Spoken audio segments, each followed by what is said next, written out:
Tú siempre estás aquí, tan cerquita de mi vera, que te puedo sentir. Buenas noches a todos. Deseo que la gracia de Jesucristo esté con vosotros en vuestros hogares y que en la comodidad del hogar en esta noche estéis sintiendo la rica bendición del Espíritu Santo que está con nosotros administrándonos. Gracias damos al Señor por su siervo que está llevando o ha llevado la primera parte, por las alabanzas, por las oraciones.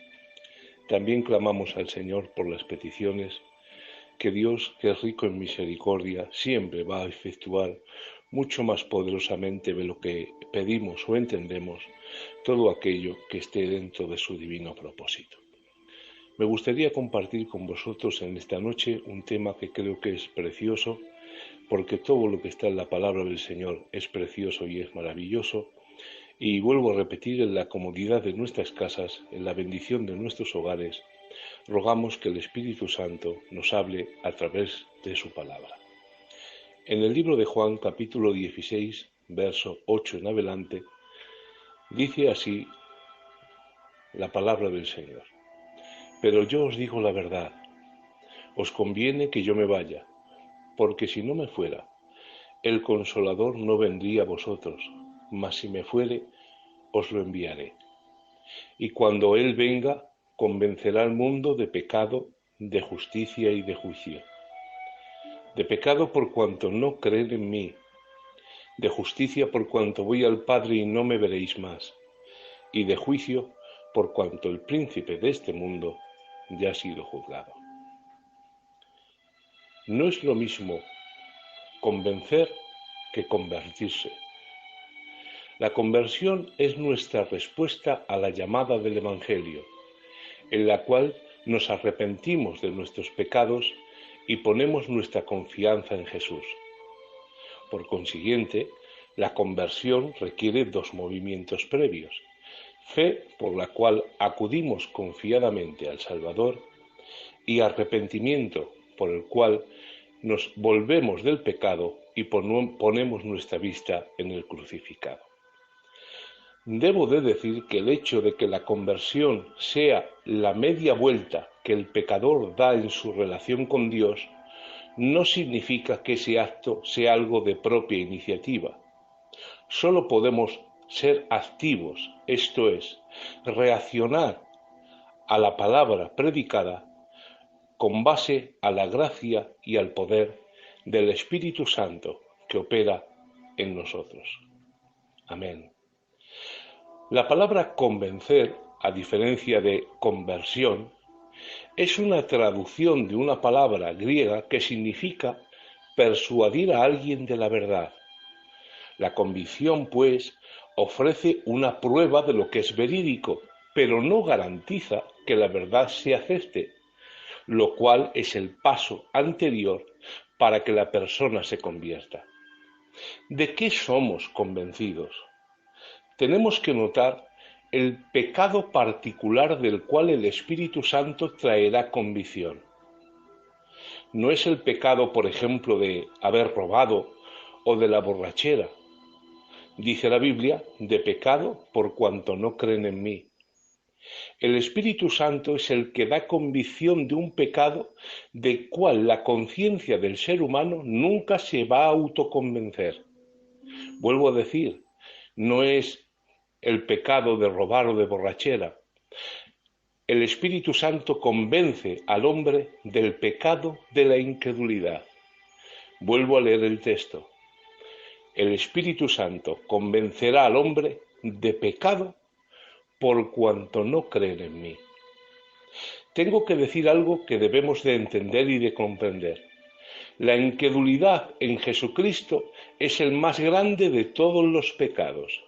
Y escuchad, es el único pecado en la actualidad que condena, porque causa el rechazo del único medio del perdón de Dios. Sé que ahora te estás preguntando, bueno, eso que has dicho suena muy fuerte. ¿Y qué pasa con robar? ¿Qué pasa con la borrachera? ¿Qué pasa con el asesinato? Es muy sencillo, hermanos.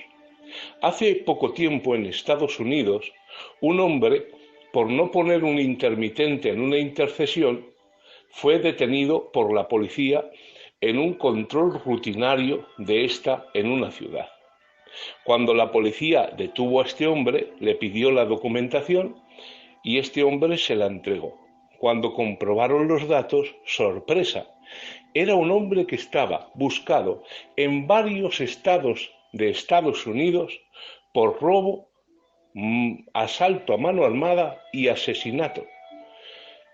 Cuando la policía se dio cuenta de quién era ese personaje, inmediatamente lo detuvieron y lo llevaron a la cárcel. Fue juzgado y condenado con varias cadenas perpetuas. La pregunta es, ¿por qué cogieron a este hombre preso? ¿Por haber asaltado a mano armada? ¿Por haber matado a gente? ¿Por haber robado a punta de pistola? No, fue cogido por un control rutinario por no haber dado el intermitente en una intercesión. Por eso fue detenido y fue llevado preso. Pero en el momento que miraron sus antecedentes, salieron a la luz todos los males y delitos que este hombre había cometido. Así es la incredulidad. La incredulidad es el único pecado que condena, porque la única cláusula que Jesús ha puesto por medio del divino evangelio para que la gente se salve es la fe en Jesús, que es justamente lo contrario que la incredulidad. Por lo tanto, la incredulidad es un atentado contra el único medio de salvación que Dios ha instituido. La gente se va a perder y se va a condenar porque no ha creído en el evangelio. Porque ¿por qué somos salvos nosotros? Simplemente por un motivo. No hay obra buena en nosotros que nos haya hecho salvos. Simplemente por creer, por anular la incredulidad. Inmediatamente hemos sido bautizados en el Espíritu y nuestros nombres han sido escritos en el libro de la vida. Las personas que se condenen serán condenadas todas por el único pecado que condena, que es la incredulidad. Pero cuando estén en el juicio, en el juzgado, y hayan sido ya condenados por la incredulidad, mirarán sus antecedentes y saldrán ladrones, borrachos, adúlteros, asesinos, y la pena será en consonancia con sus males. La incredulidad es el único pecado que condena porque cierra la puerta al único medio de salvación que Dios ha instituido, y es creer en Jesucristo como único Señor y Salvador. En el momento que una persona cree, anula el pecado de incredulidad y es salvo. El pecado de incredulidad es descrito aquí como si fuera el único pecado, porque mientras este pecado continúa, todos los demás pecados son retenidos y cuando este pecado es quitado, todos los demás pecados son perdonados. Sigue diciendo el verso, de justicia, por cuanto voy al Padre y no me veréis más. La justicia de la cual el Espíritu trae convicción no es la justicia humana, sino la justicia de Cristo. Esto fue atestiguado por el hecho de que Él fue levantado de entre los muertos y ascendió a la diestra del Padre. El hecho de que el Padre lo exaltó a su propia diestra demuestra que Él es completamente inocente de todas las acusaciones puestas en su contra. Además prueba que Él había pagado el precio completo por los pecados del creyente que habían sido puestos sobre Él.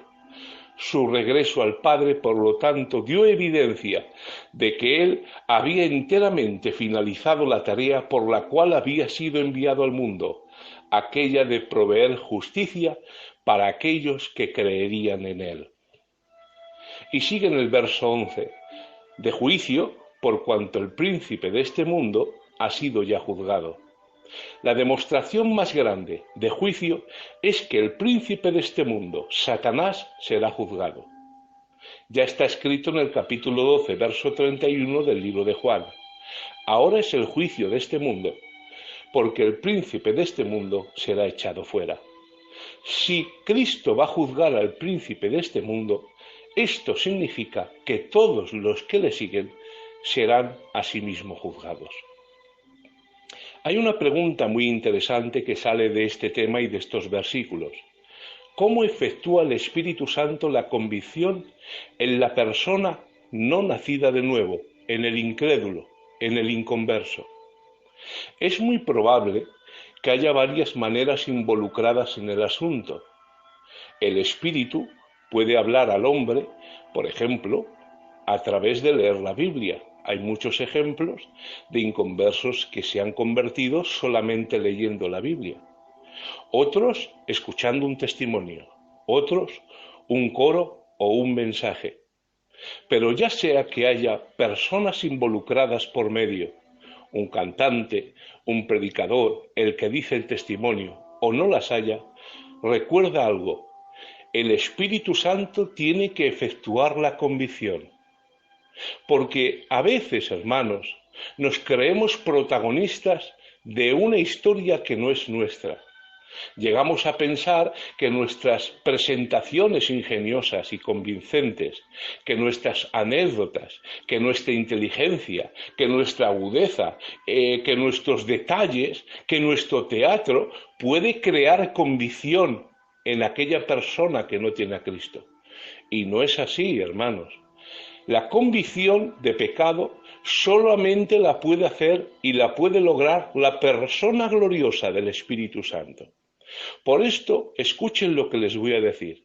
Cuando se hace un llamado para que la gente acepte a Jesús y se presiona a la gente de más en un llamado, lo único que está demostrando el que tal haga es una falta de fe en la obra del glorioso Espíritu Santo.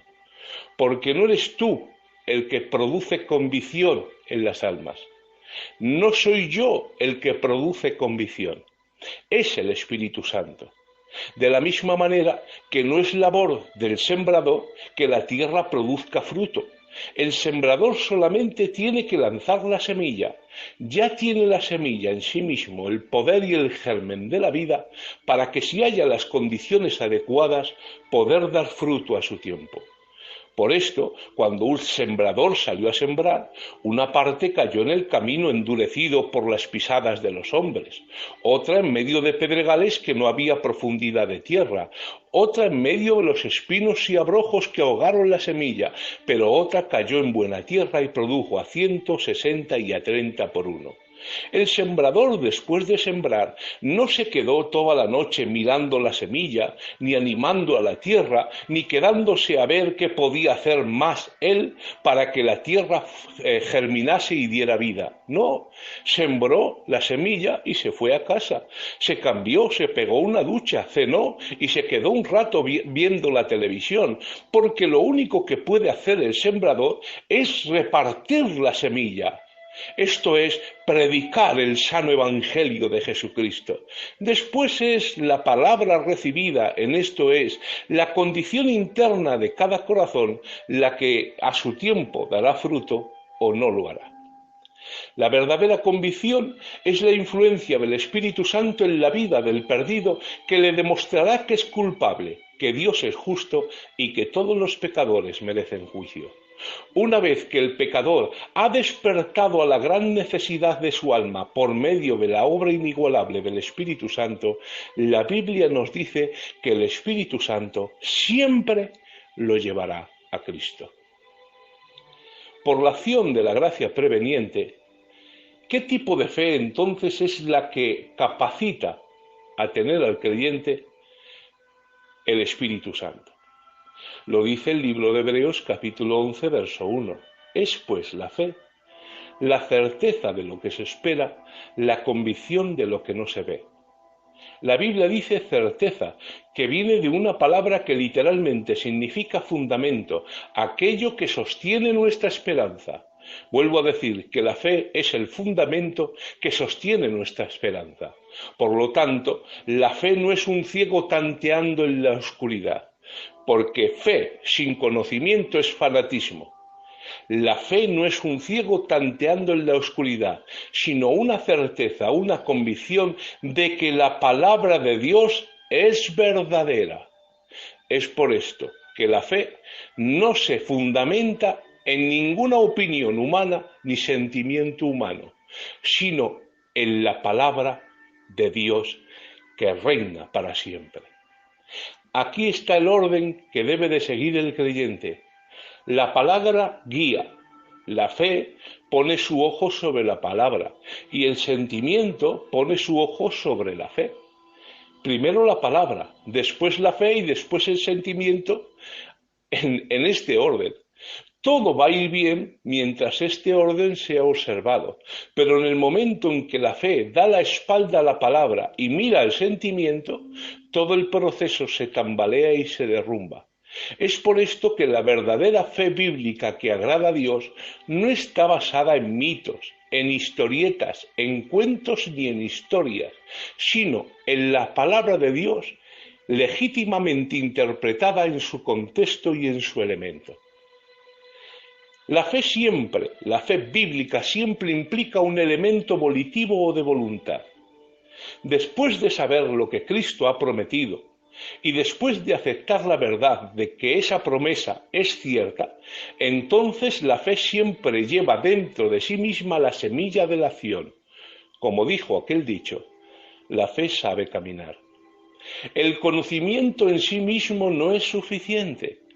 Un hombre puede tener el conocimiento de que Jesús es Dios y aún rechazarlo como Salvador. Por eso dicen las Escrituras una verdad terrible. Los demonios creen que Dios es Dios y tiemblan, pero están condenados. La verdadera fe está en la jurisdicción de la voluntad. La fe, pues, es por lo tanto un alma saltando para abrazar la promesa.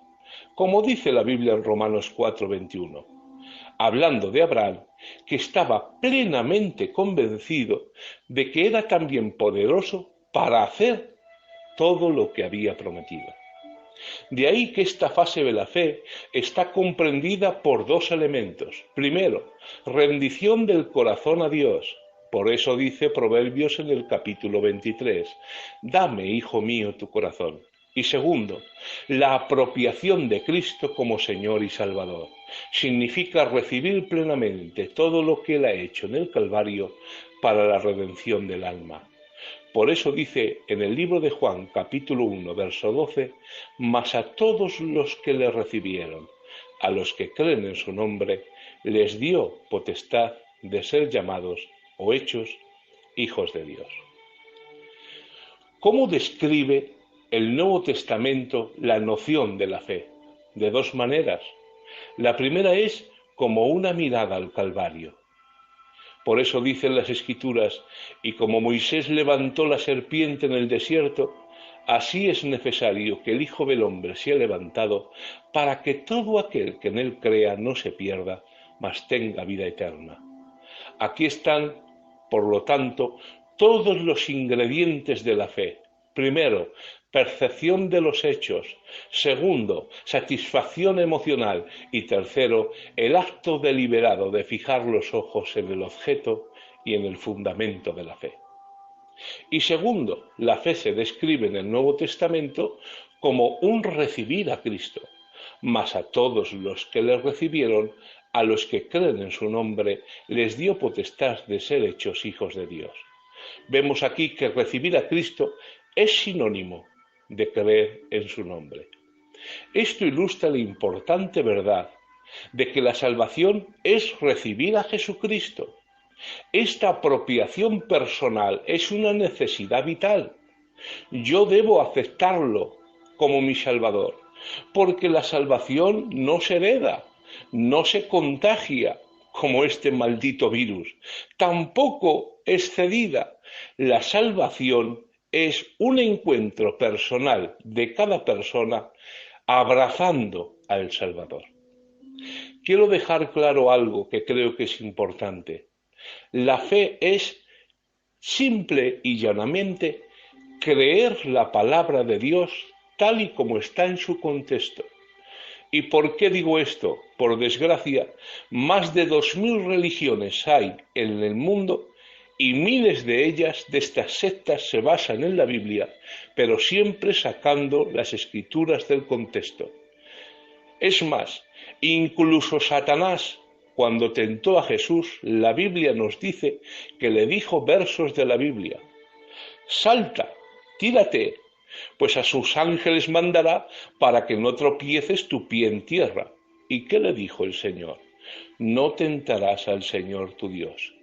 Porque esta es la táctica de Satanás que siguen sus siervos, y es torcer las Escrituras para la perdición de las almas. Y torcer las Escrituras es simple y llanamente sacar el contexto de lo que se está diciendo a una nueva imaginación del que está hablando. Por esto, la fe simplemente es creer la palabra de Dios en su contexto. Está basada enteramente sobre la obra finalizada de Cristo como es revelada tal como es en las Escrituras. Por eso dice Romanos 10:17, la fe es por el oír y el oír por la palabra de Dios. Por lo tanto, la fe viene mediante el oír la palabra. Es muy probable, hermanos, que cuando te convertiste, igual te convertiste escuchando un sermón, o escuchando un coro, o escuchando un testimonio, o leyendo la Biblia. Pero, hermanos, es muy importante que tanto en el mensaje, en el testimonio, en el coro o leyendo la Biblia, todo lo que hagamos para Dios esté saturado de la palabra de Dios. Mirad, por desgracia, hermanos, con los años, ya lo predijo Jesús, la buena tierra iba a producir a 100, a 60 y a 30. Es por esto que la obra no va a ir a más, sino a menos, y lo estamos viendo con nuestros propios ojos. Al principio produjo a 100, después a 60 y después a 30. Con cada generación, hermanos, no crecemos, sino más bien menguamos en calidad de cristianismo. Podemos ser más, podemos tener más iglesias, pero por desgracia no tenemos la misma calidad, la misma entrega y la misma pasión que las generaciones de antes. Ya lo profetizó el Señor, a 100, a 30, a 60 y a 30, el número iba a decrecer. Mirad, hermanos, no es comparable, y lo digo tal y como suena, los coros, salvo excepciones, que hay en la actualidad, con los coros que se hacían unas generaciones atrás. Ustedes escuchan, hermanos, simplemente la letra de algunos coros, del coro de Sevilla, por ejemplo, cómo cogieron salmos íntegros, o de Juan Vargas de Santander, que ha cogido salmos y simplemente les ha puesto música, o coros de la Loli, o coros de Antonio y Eva en aquellas cintas tan maravillosas de su tiempo, coros que estaban llenos al máximo de la palabra de Dios. Ahora, hermanos, muchas de las canciones que se cantan en muchos lugares, ya no digo aquí, pero en algunos lugares, no sabes distinguir si lo están cantando a Dios, si se lo están cantando a su mujer, a su marido, al novio, a la novia o a la mascota que anda por allí. Son letras tan indefinidas, tan poco llenas de Biblia, con tanta música melódica, pero olvidándose de las Escrituras, que con el paso del tiempo tenemos que decir que lo que estamos escuchando hoy en día no tiene ni comparación con la mayoría de coros que se cantaban en generaciones atrás. Y esto tiene un motivo importante. La Biblia nos dice que cuando Pablo y Bernabé y Silas fueron metidos en la cárcel de más adentro, pueden leer el texto bíblico, no cantaban coros. Lo que cantaban era, y cantando himnos. ¿Y qué era cantar un himno? En los tiempos bíblicos de la iglesia primitiva no había como ahora la capacidad de hacer muchas Biblias, porque no existía la imprenta. Había pocos manuscritos y eran muy caros de producir. Es por esto que muchas de las iglesias no tenían, pues por ejemplo, el libro de Marcos o el libro de Mateo o las cartas de Pablo. Es más, el mismo Pablo tiene que decir a una de las cartas, coger vuestra carta y pasarla a la iglesia de la Odisea, y la carta que yo escribí a la Odisea que os la pasen a vosotros. ¿Y saben por qué? Porque no tenían manuscritos. ¿Y saben lo que hacían los creyentes de antes para aprenderse la doctrina en las Escrituras? La ponían música. ¿Os acordáis cuando éramos niños que una de las formas más sencillas de memorizar es siempre poner música a las cosas? Es por esto que poníamos música a las tablas de multiplicar. 2 por 1 es 2, 2 por 2, 4. Y el motivo es sencillo, es que es un truco de mnemotecnia para memorizar el poner música a las cosas. ¿Y saben lo que eran los himnos? Los himnos eran porciones de doctrina que se cantaban en la iglesia primitiva para recordarlo y que lo supieran los creyentes. ¿Quién no sabe ese pasaje de Filipenses? Haya pues en vosotros este mismo sentir que hubo en Cristo Jesús, el cual siendo en forma de Dios, no estimó el ser igual a Dios como cosa que aferrarse, sino que se despojó de su gloria. Ustedes saben esos pasajes. ¿Saben ustedes lo que era eso? Ustedes tienen que saber que eso era un himno. Eran porciones de doctrina a las cuales se ponían música para que los creyentes de la iglesia primitiva supieran las escrituras y lo que creían. Y esto es lo que conmovió la cárcel, porque Pablo y Silas no cantaban cualquier coro que hubiera por ahí, cantaban la palabra literalmente, la palabra la cantaban, y dice la Biblia que cuando empezaron a cantar doctrina, la cárcel retumbó, la mazmorra se movió hasta tal punto que se abrieron todas las puertas, se cayeron todos los grilletes y toda la cárcel fue conmovida. ¿Y saben por qué? Porque cuando la palabra de Dios llena nuestros testimonios, llena nuestros coros, llena nuestros mensajes, llena nuestras palabras, la palabra de Dios es el instrumento que utiliza el Espíritu Santo para conmover al mundo. Es por esto la necesidad imperiosa de estudiar, de leer, de meditar, de buscar en la palabra de Dios. La Biblia nos dice que el Espíritu Santo iba a hacer dos cosas que de cierto ha hecho. Primero, guiar a los hombres, a la iglesia primitiva, a toda la verdad. Esto es revelar la doctrina a través de sus santos apóstoles. Y segundo, la Biblia dice, recordará lo que os he dicho. Pero hermanos, para que el Espíritu Santo tome dentro del cerebro, en la memoria del ser humano, cosas que están ahí metidas, recuerdos, y los ponga en el consciente, primeramente, perdóname, no te lo revela.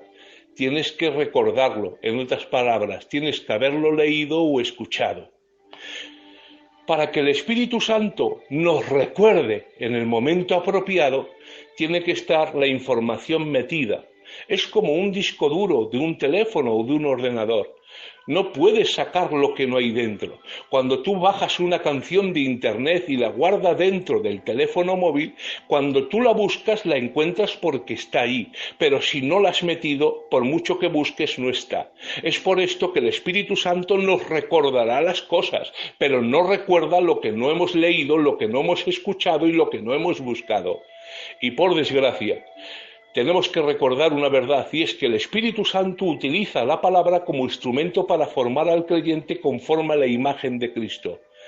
Es el cincel, es el martillo, es la herramienta que está utilizando para formarte por dentro. Y si dentro de ti no tienes las herramientas, hermano, tengo que decirte que poco podrá hacer el Espíritu Santo dentro de ti.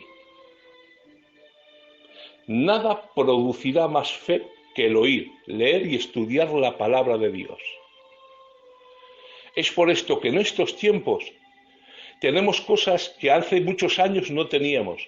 Tenemos la Biblia en audio, tenemos Biblias con letra grande, podemos escuchar la Biblia a través del teléfono móvil. Por favor, si ves que tu fe está debilitada, si ves que tu nivel espiritual ha bajado, si ves que tu esperanza ha decrecido, vuélvete a la palabra de Dios más que nunca. Permítanme esto que les digo con todo el amor del mundo.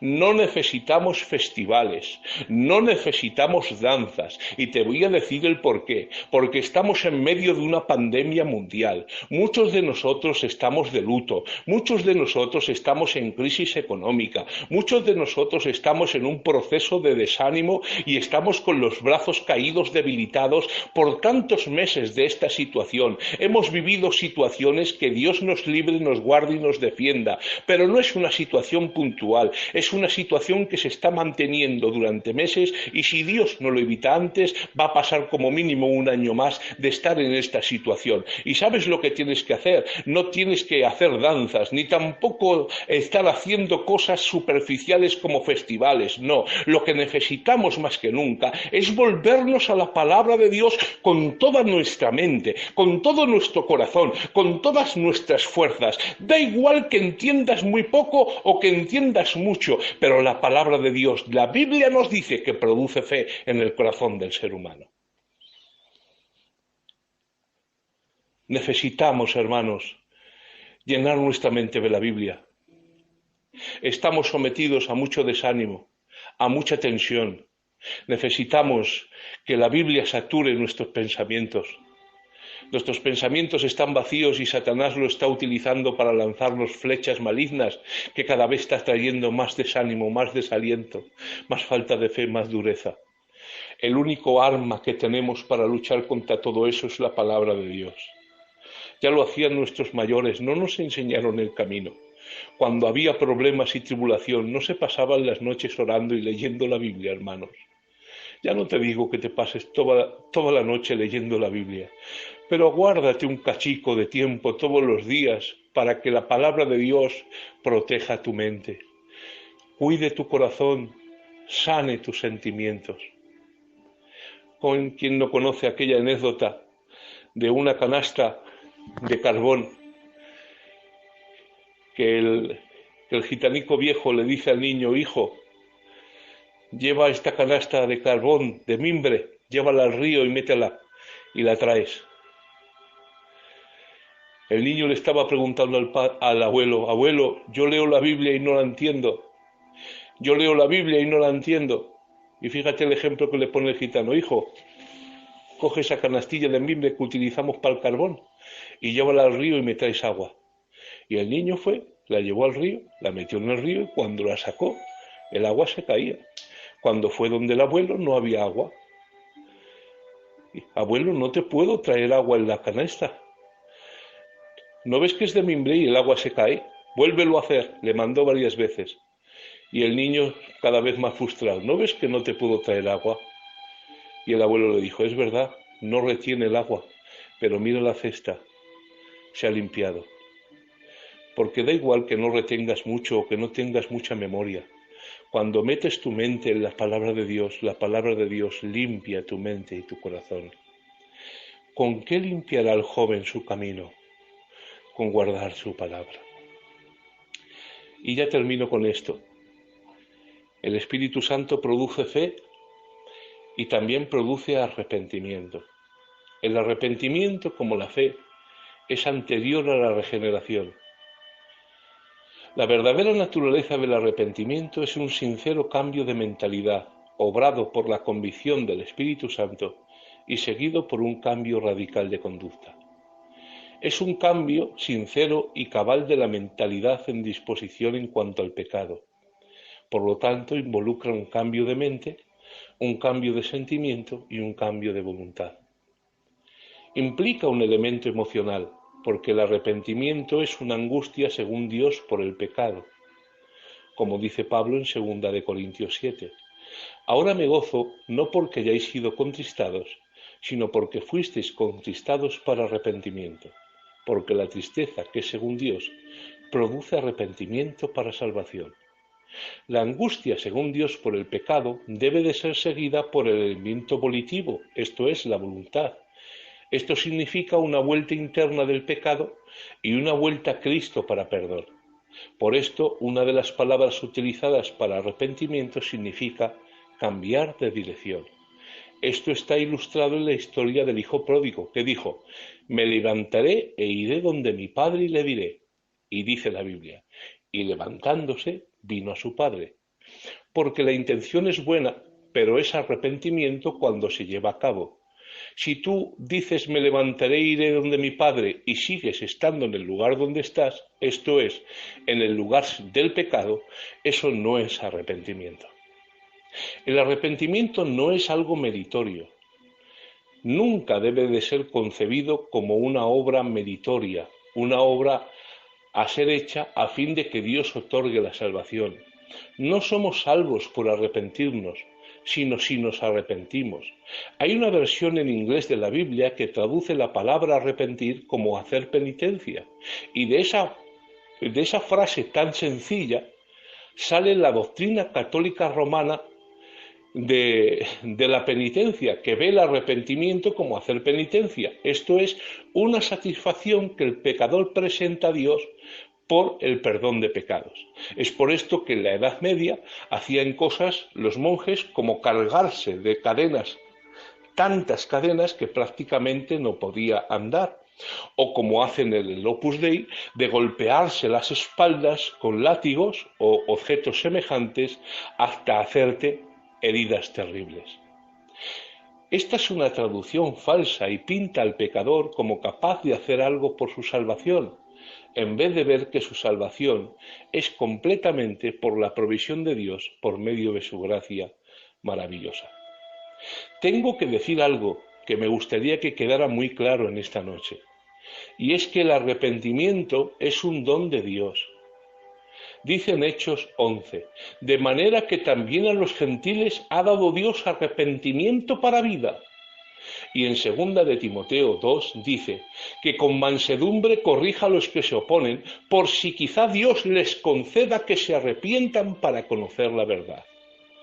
El arrepentimiento, hermanos, no te equivoques, no es algo que una persona puede traer de sí mismo. La persona que piensa que puede vivir en el mundo y hacer lo que quiera y luego arrepentirse y tomar a Dios cuando Él le dé la gana, está muy equivocada.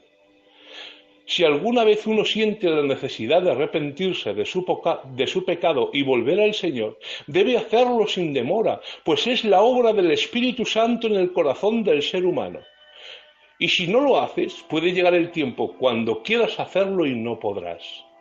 La Biblia ya nos habla en Hebreos 12. No sea que haya algún fornicario o profano como Esaú, que por una sola comida vendió su primogenitura, porque ya os sabéis que aun después, deseando heredar la bendición, fue desechado, y no hubo oportunidad para el arrepentimiento, aunque la procuró con lágrimas. Llevo ya 37 minutos, hay muchísimo tema para seguir hablando, pero hasta aquí, hermanos. Espero que estas palabras les hayan hecho bien, les haya servido de bendición. Allá donde estén en sus hogares, les mando un abrazo muy fuerte. Deseo que la gracia y la bendición de Dios llene sus vidas, sus hogares, sus matrimonios y sus familias. Un fuerte abrazo y que Dios les bendiga mucho.